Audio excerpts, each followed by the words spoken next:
find mine are very I'm very on an low. iPhone.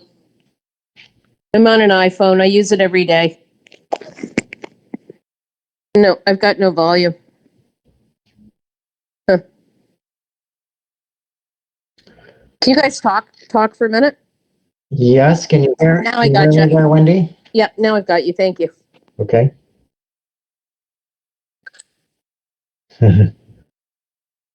No, I'm good. Thank you.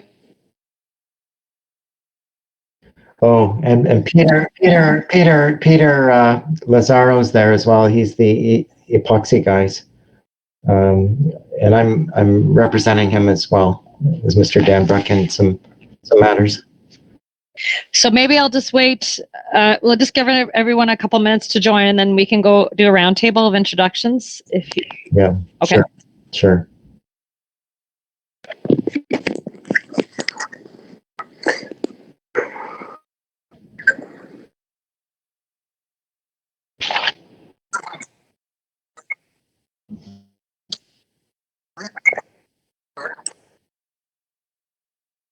Tim, you're archaic. It's been since 1993 I've been doing this.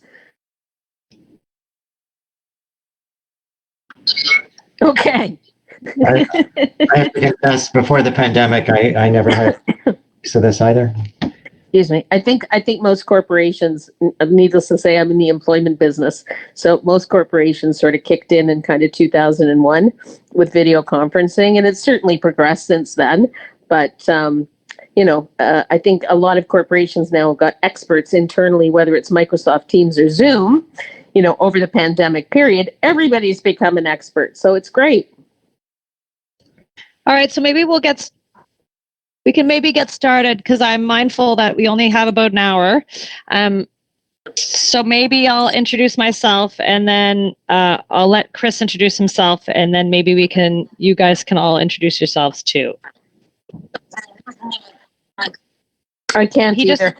His video is off. So you can look at me. I will represent. It's all good.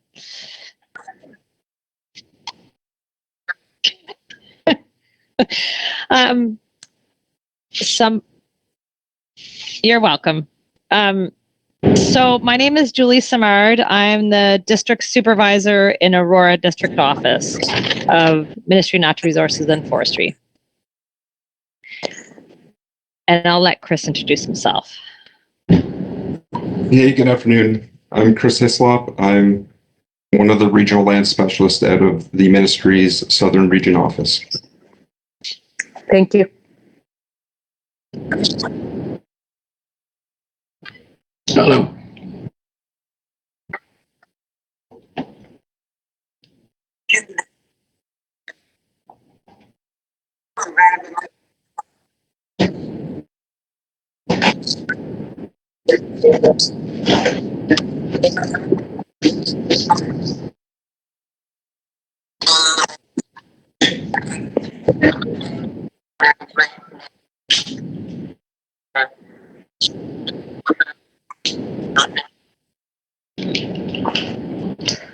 I'm Colin Brown. I'm representing Tim in a judicial review application regarding ownership of properties in dispute as the town's road allowance.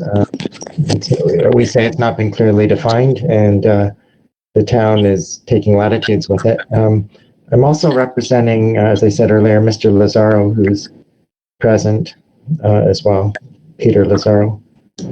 So when you say represent, are you legal representation? Are you a lawyer? I'm a lawyer in Newmarket. Yeah, that's right. Partner at a HHL law firm. I'm a homeowner. I live at 525 Lake Drive East, and I'm listening to understand what's actually going on here. And what is your name? Wendy Shully. Shully.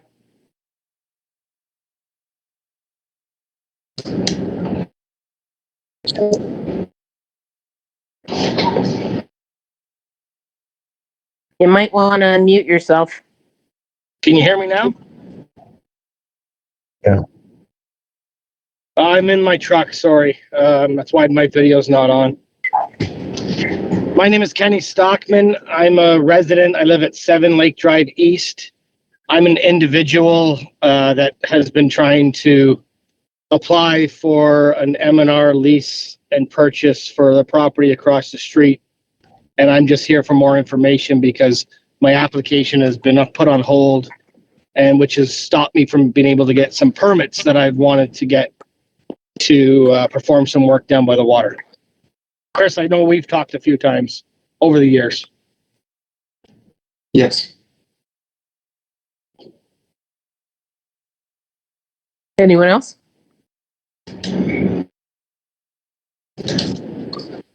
I'm not sure, I'm sure who JM is. yes. My name is John McLean. Okay. I'm good. I'm a former counselor, regional counselor from the town of Georgina, and then ultimately a staff member of 28 years over on top of the counselor and regional council time. And I have a good working knowledge of the issue overall. John, it looks like you have three. It looks like you have. Sorry, it looks like you have three separate ways that you're joining this meeting. John, Oh my McLean- goodness. Yes. Sorry. How do I fix that then? You don't need to fix it. I just want to make sure. Like they look like there's three people under John McLean, Epoxy Guys, Peter. I'm Peter. Oh, different person. Okay, Yeah. great. I'm Peter from 21 Lake Drive East. And what's your last name, Peter? Lazaro. And Colin is representing me. I'm trying to get a lease for the property adjacent or the land adjacent to the road allowance.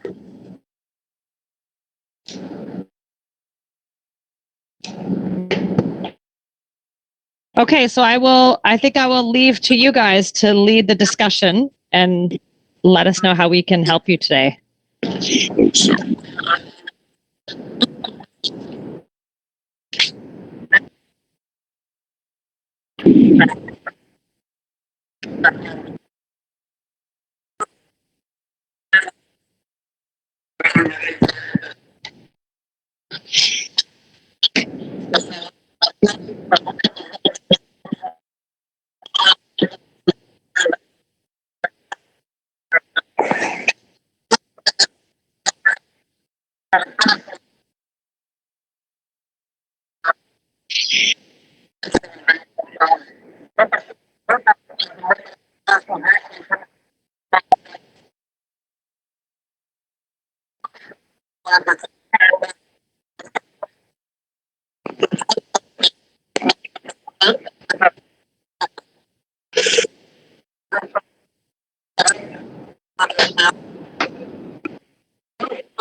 Well, in my particular situation, I have applied. I sent with all my documents to the ministry for the purchase land lease.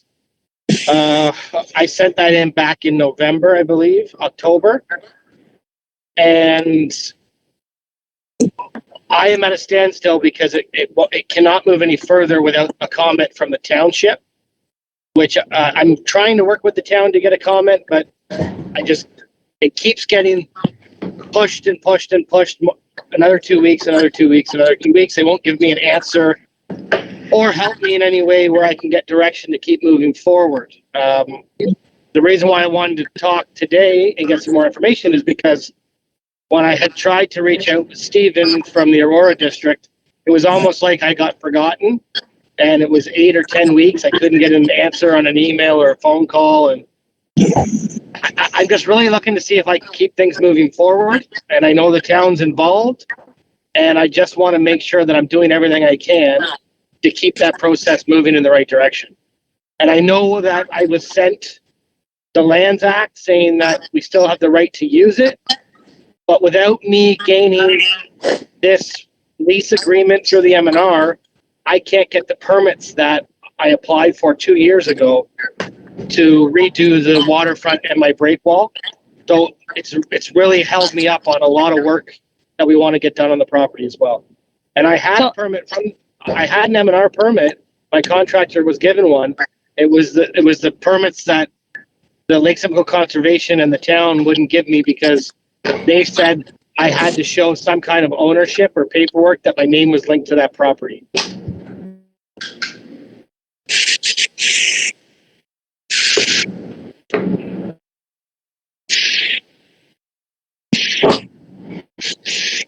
Yeah, so Mr. Stockman, I understand that you did get a response on your request for a lease, and it's my understanding that for the items that you are asking for a lease for, they're no longer required under the Public Lands Act. So I think that's why we shared with you that regulation. The lease and the work permit, as far as I can tell, are not linked. They are not, they are two different items. So I'm happy to provide clarity on that, but that was my understanding that you don't require a lease, and that's yes. So what I can do, I think one of the things we can do is provide you guys with a bit of information about the act and kind of translate that information a little bit from like legalese to lay person language so that it's clear if some of you are wondering if you are occupying Crown land, if you are permitted to have whatever structures you have on Crown land, if that would be authorized under the Public Lands Act as is. So we can provide some clarity there.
Yeah.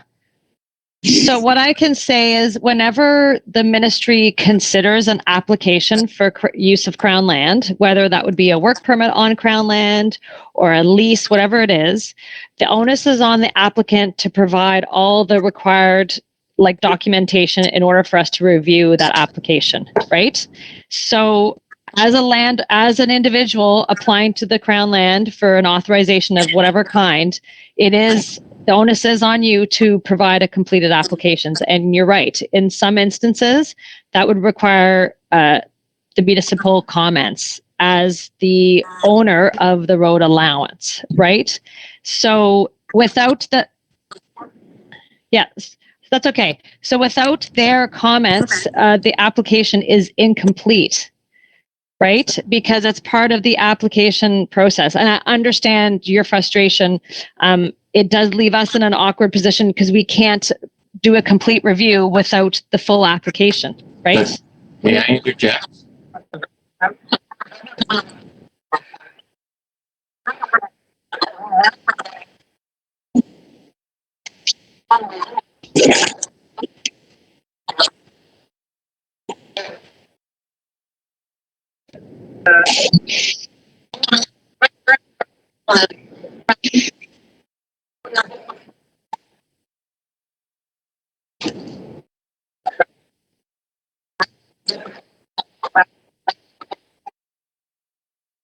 So I will say that our team in Aurora has been working. So you referenced closed door conversations. Those conversations have been our ministry informing the town about our processes and explaining to them that we have a number of applications that are incomplete because they are missing comments from the town. So normally we don't get involved, but we have been trying to let the town know that we do have a number of applications that are incomplete, and that is the reason.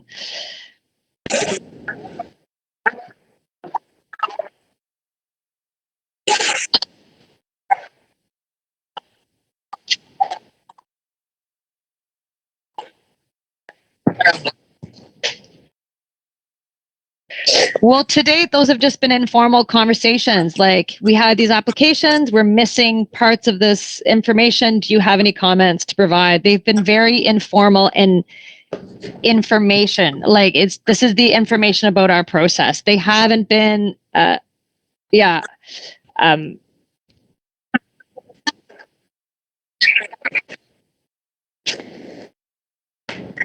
Good question. May I?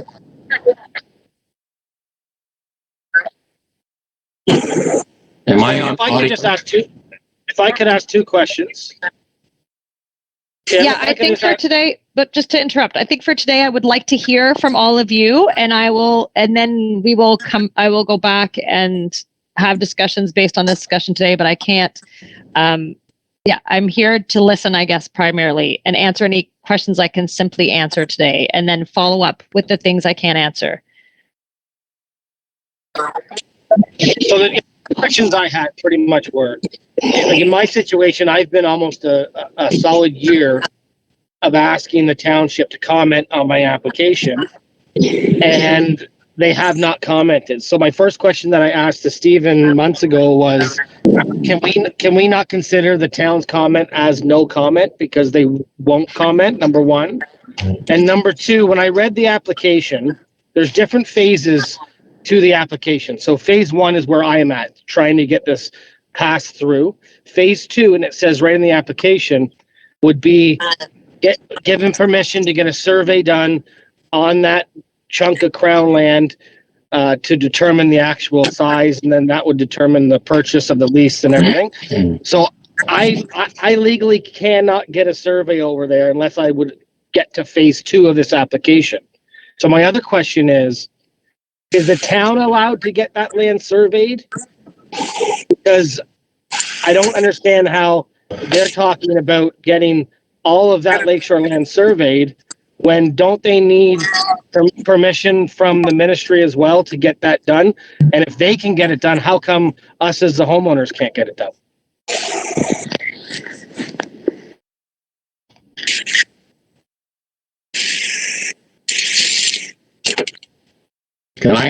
Can I ask a question? Hello?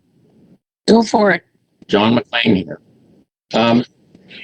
The question I would have in asking the ministry their position is, if a survey were done from the opposite side of Lake Drive to the lakefront for a distance of, let's say, 66 feet, because that is an appropriate maximum road allowance, notwithstanding that in the 1850s, the width of that road was defined differently.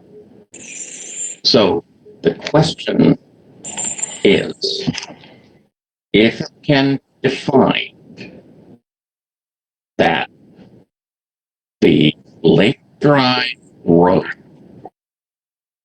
is 66 feet maximum, what is the ministry's position?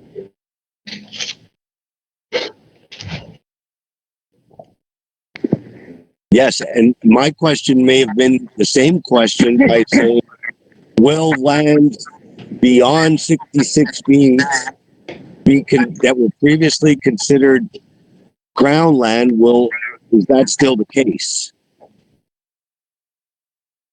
Can I just pipe in for just a second?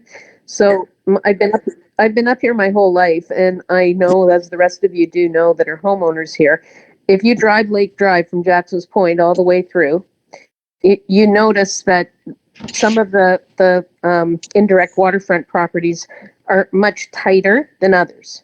Example, my next door neighbor on the right hand side of me, they put extra land in. They probably have 150 feet of land on their indirect waterfront. Mine is maybe 40 feet long, but it's not very deep. Like, it goes down 20 stairs with 2 break walls, but it's not deep. So if you keep going along the lake and you get into Island Grove, or before Island Grove, you can see that some of the indirect waterfronts, these people, their docks are almost on the road. So they have no road allowance. So if they do surveys, they're going to have to do them individually, because everybody's indirect lake waterfront is completely different. Not if they define the road from the south side.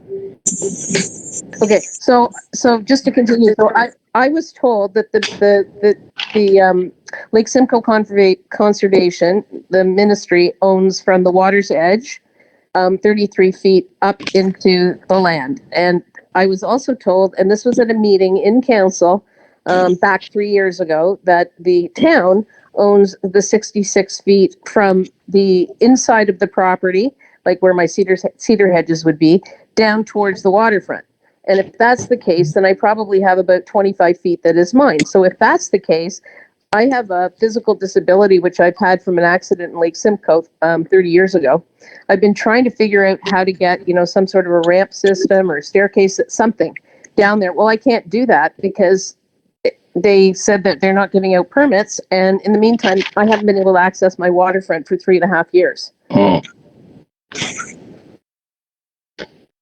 I have a question too. I wonder if the road allowance doesn't touch the lake's edge, is the town's comment still required? Right. So in other words, if the road allowance ends before reaching the water, is the town comment sought from by the ministry?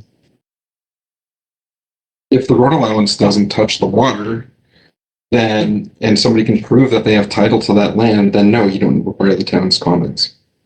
So if you can prove that that land is private, if you do a title search, which would be required to prove that because a lot of it's in registry, in that case, yes, then the town's comment is not required.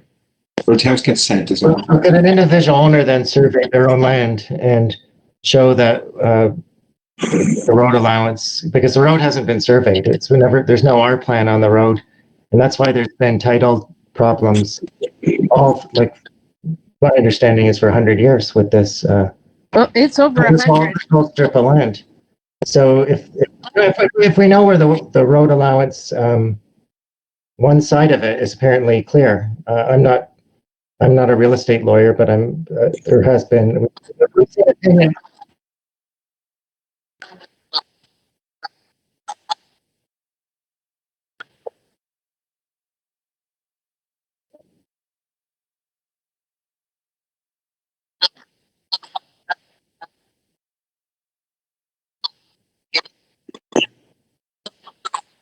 So,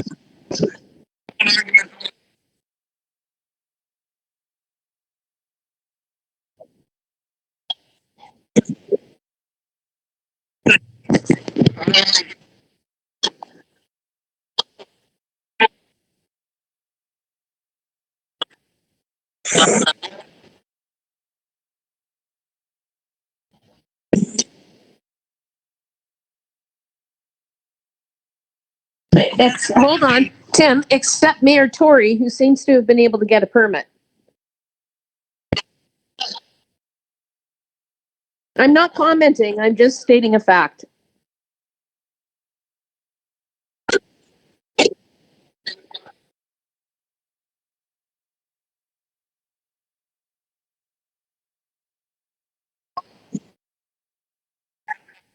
Was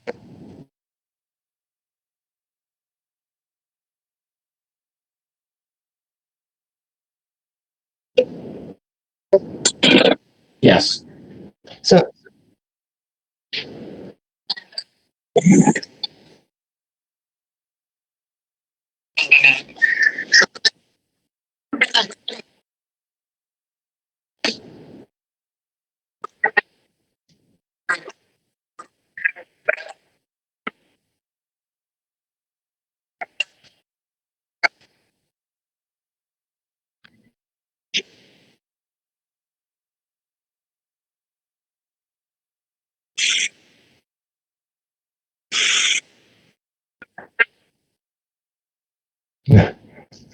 well, I mean, I think there's questions about obviously the width of the road allowance. yeah.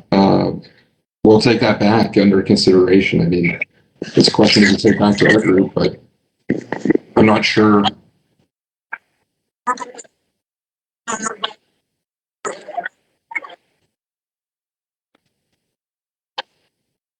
No, part of the challenge with this is as you mentioned before, it's a quarter section road. A lot of this, right? The spots where this was put onto plans of subdivision where it's as narrow as 40 feet, it's as wide as like 75 and 80 feet. So there's a whole bunch of challenges. Another question is whether it's truly a road allowance or is it just municipal land? Right, this was all done through bylaw. It's a forced road.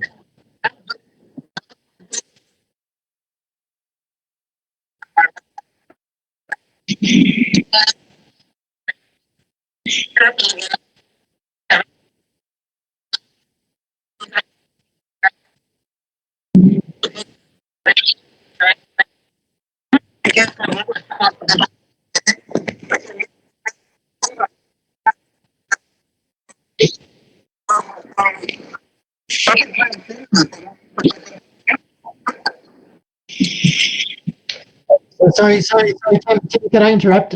Chris, you were saying there's a question. Oh, no, I'm interrupting you.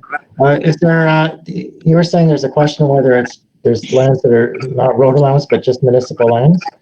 On what basis is the town saying that? And what land, do you have particular lands in mind when you're saying that, or? No. No. My comment is just that it's Road ends are municipalities. That's right. Road ends only. That's right.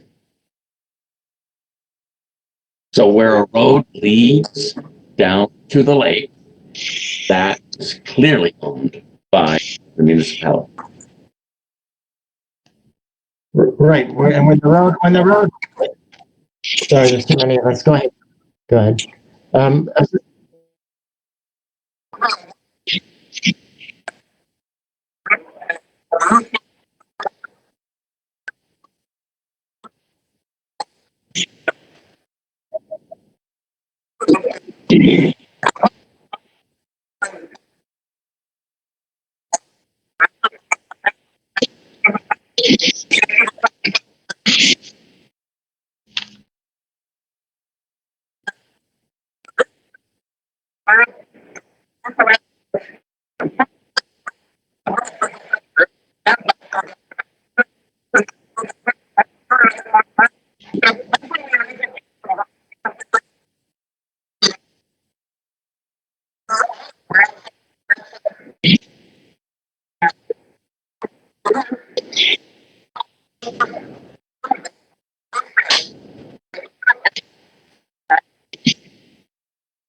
Good.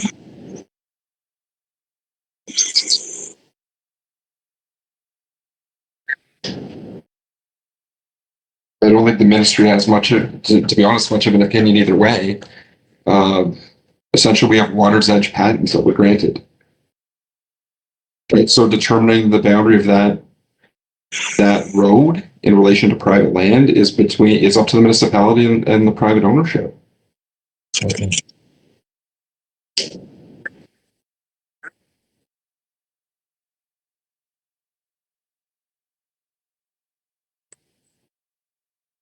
Well, can I ask then, sorry, could I ask then, let's say a person's applying for a permit or a lease and they tell you it's not town land, and here's a survey to support that it's not town land, would you then just bypass asking for municipality comment? So what is the lease for? Well, I don't really know the details of Mr. Stockman. He was speaking earlier about this, that he has application for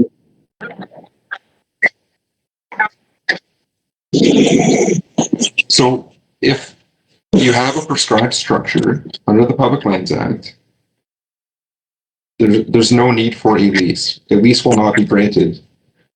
The ministry is not leasing land for private recreational purposes. That is in policy. You cannot get a lease for private recreational purposes. What would you need a lease for? Commercial activity? Oh, So, so the rest of us were told at these council meetings that the town had every intention of either leasing the property back to the indirect property owners or selling it back to them. when they So- don't, in a number of cases. Yeah, we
So I understand what you're saying. We go in a circle. I get it. Big circle. Well, And Colin, sorry, I just want to clarify when you asked the question about when would we provide a lease. Another option for providing a lease is if there is a significant amount of filled crown land there in an attempt to clean up some title issues. That is an option. But again, when we have that municipal road there and that municipal interest requires municipal consent. And with lands that have been previously leased or presently leased, there's friends of mine have been paying their leases every year. So that continues to be town land?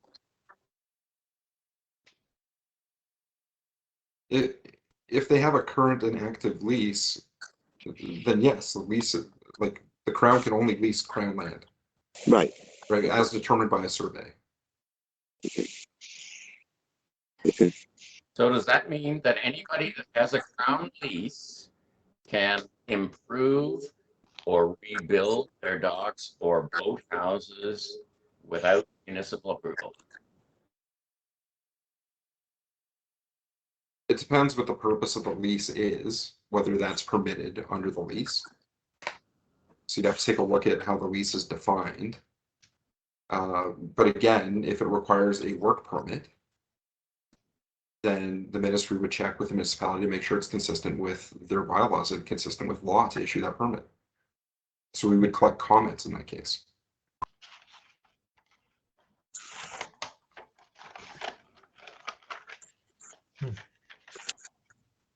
Chris, I have a question for you. Yep. So the application that I had submitted was for a larger chunk of filled land on the other side of the road. That my neighbor has an active lease with the MNR, and I'm trying to obtain the same thing because I had the same chunk of larger property. And that's where I am. The town won't comment. And like Colin had asked earlier, is there a timeline where if they just keep refusing to comment, where we can consider that as no comment? Without having, I know that you submitted the application, but I haven't done the active review of that. But I think it was the staff's conclusion that the fill that's along there fits the regulation. The 16117 is fill associated to support an erosion controlled structure. So would be considered allowed on Crown land without occupational authority. So in my neighbor's instance, because he got his in the 80s, would that have changed along the way? Yes. Yep, and that's part of this, right? The rules have changed over time. Right. This is the Ontario Regulation 16117 is new. I say new as in 5 years. 2016, 2017. But in the 1980s, yeah, a lot of the structures that have leases or licenses of occupation along that indirect waterfront would no longer require a lease or a license of occupation today under 16117. Prior to 16117, Okay, the ministry had a free use policy. And the free use policy allowed for the use of shorelines as well. They put that free use policy essentially became regulation.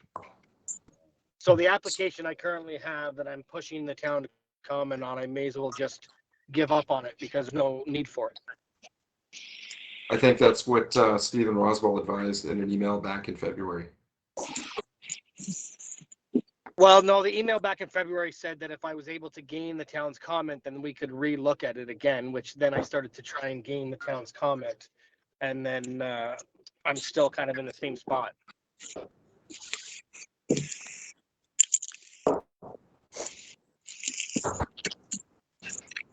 Yeah, I don't have the exact details of that email. That's something we can confirm. Well, oh, sorry. Okay, while is a pause, can I ask what I think is a pertinent question, which would be why the ministry, who is the higher authority, not require the town to define the road allowance or ignore or not ask for municipalities' comments on anything when they cannot prove what they own.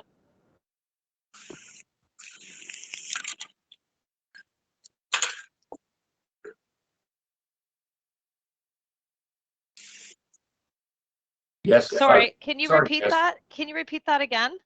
Yes. My best to do it in the same manner. Why is the ministry taking the position that the town has the right to comment?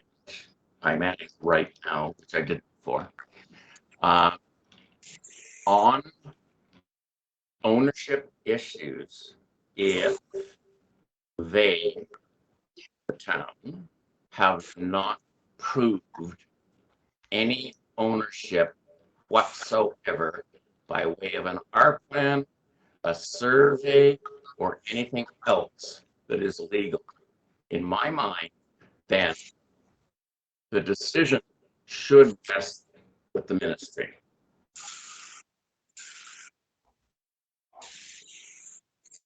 Yeah, I think it comes back to what we were talking about before. The obligation is on the client to prove that they own that land then. No, I don't believe that. Okay.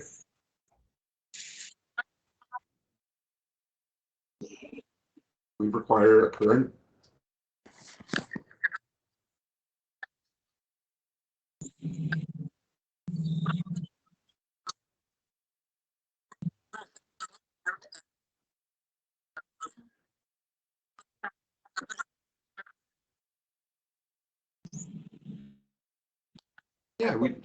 We would take a look at a thorough.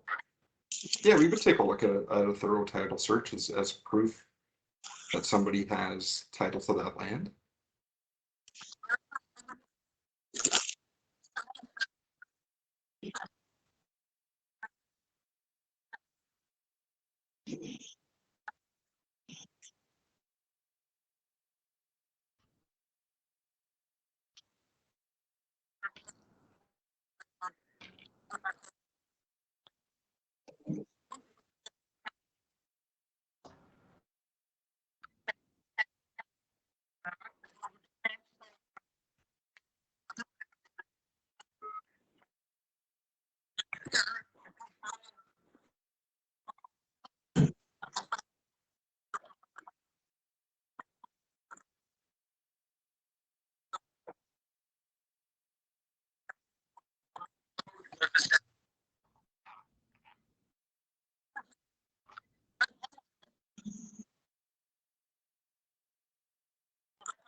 Yeah.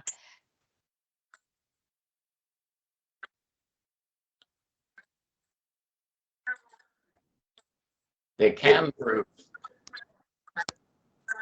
They can prove if they own it, Tim, if they do the 66 foot measurement from the line of the road opposite the lake. So would it be helpful if I try to capture your questions? Because I think there's a lot of questions here. If I try to capture it and send them to you to make sure that we understand that we've captured your questions, and then we'll attempt to see what components of this we can answer.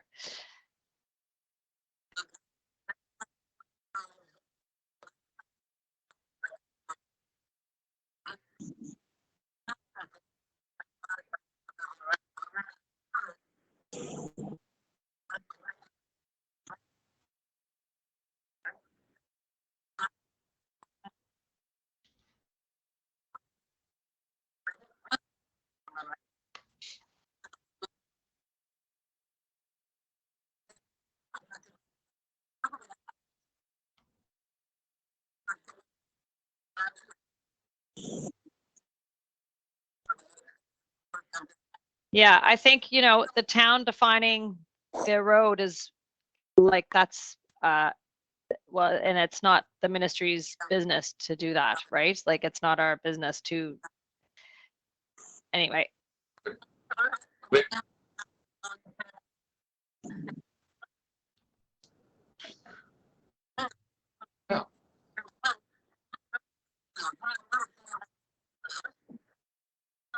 Well, I think the difference is the town is not applying for Crown land, right? So I think we have applicants and part of, yeah.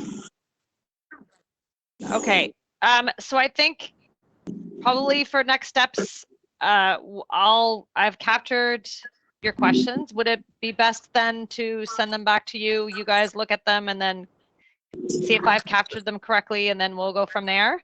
Yes, that's fine. Okay.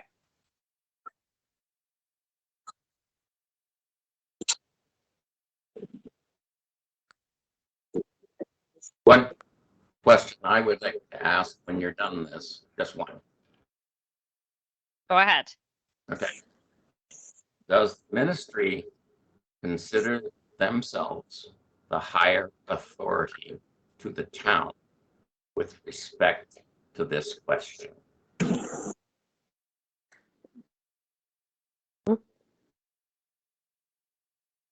I don't understand the question. Well, the question is, you are asking from comments from the town as supposed owners of land which they cannot define and have refused to define.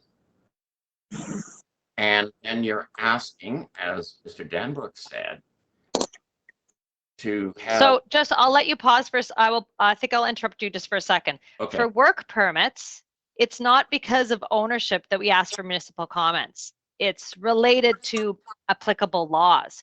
So that's where their comments are required for work permits. So then they should only be in accordance with the building code then, and nothing else. Is that correct? With applicable laws, yes, which would include bylaws, yes. So yes, but they are required for an application to be complete. What do you mean by that? I'm sorry. So therefore, if they don't comment, then the application is not completed, as Julie said. That's right. Oh, for goodness sake.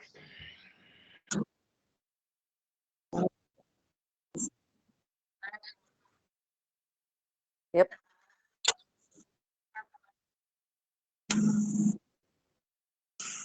We're not trying to put you guys in a bad position. Not at all. We've always loved you guys because you've done the right thing.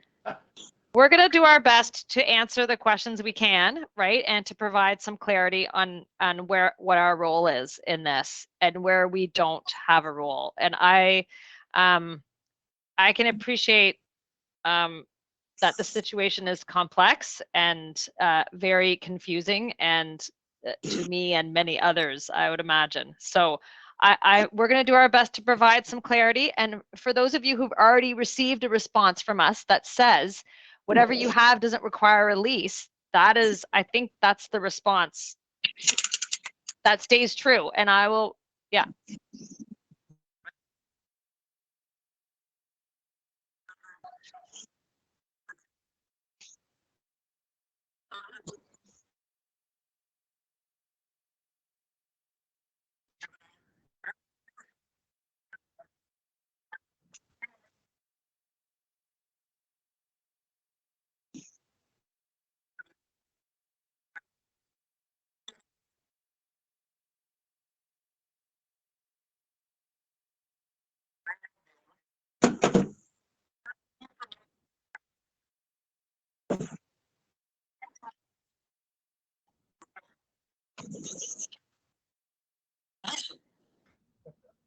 Not just leasing.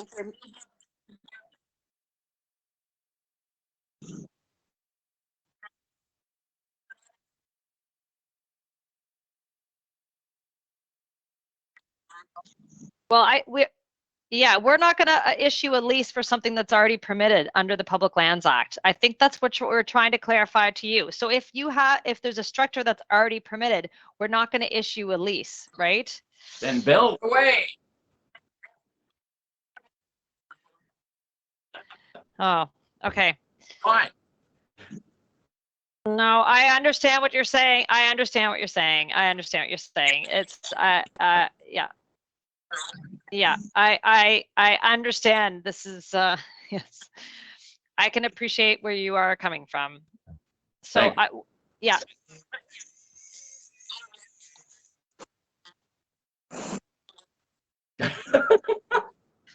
Yeah. So, I am, yeah.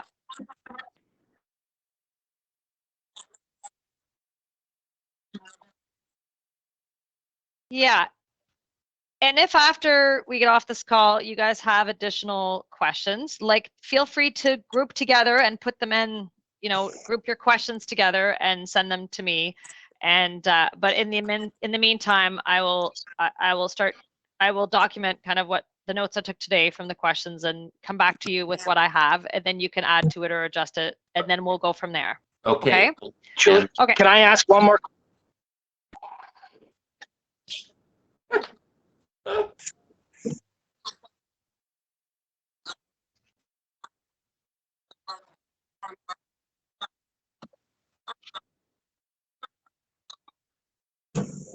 Oh, Tim. I don't think I have any recommendations. I'm not allowed to recommend anything. Sorry. Nice try. Nice try. Can I ask one more question to Julie and Chris? Go. Julie and Chris, and I'm completely out of my league here, so stop me if I'm making no sense. But if there is an original Crown patent from the early 1800s showing the Crown giving that land to the original farmer that owned the large chunk of land before the road was there, is that proof that the Crown has already signed off on that land? And now that the road's been established later in years later, that land on the other side of the road, if there is any past the road allowance, technically in the early 1800s was already given to the original landowner. So has the Crown already signed that land away back in the 1800s? Yes. So if I Yes, was to, if I were to unless there's show been- the original, if I were to show, That's the situation, exactly. so Yeah. if I had a stamped copy of the original patent from 1802 showing the Crown giving the land to Peter Anderson, the original farmer, and then I can prove that I have land past the 66 road foot allowance, is that enough proof to show that I would own that land? If it's a water's edge patent and there's been no fill placed beyond the historical water's edge, yes, that is the root of this issue. Okay, thank you very much.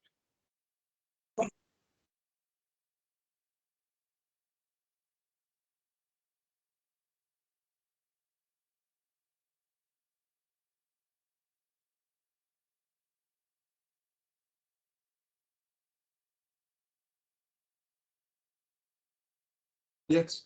Yes. And that's the root of this issue.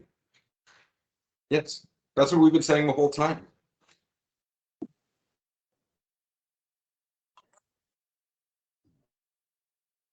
Thank you. Okay. Thanks. Have a good rest of your day. Thanks, everyone. Thank you. Goodbye. Bye. Thank you. A good day.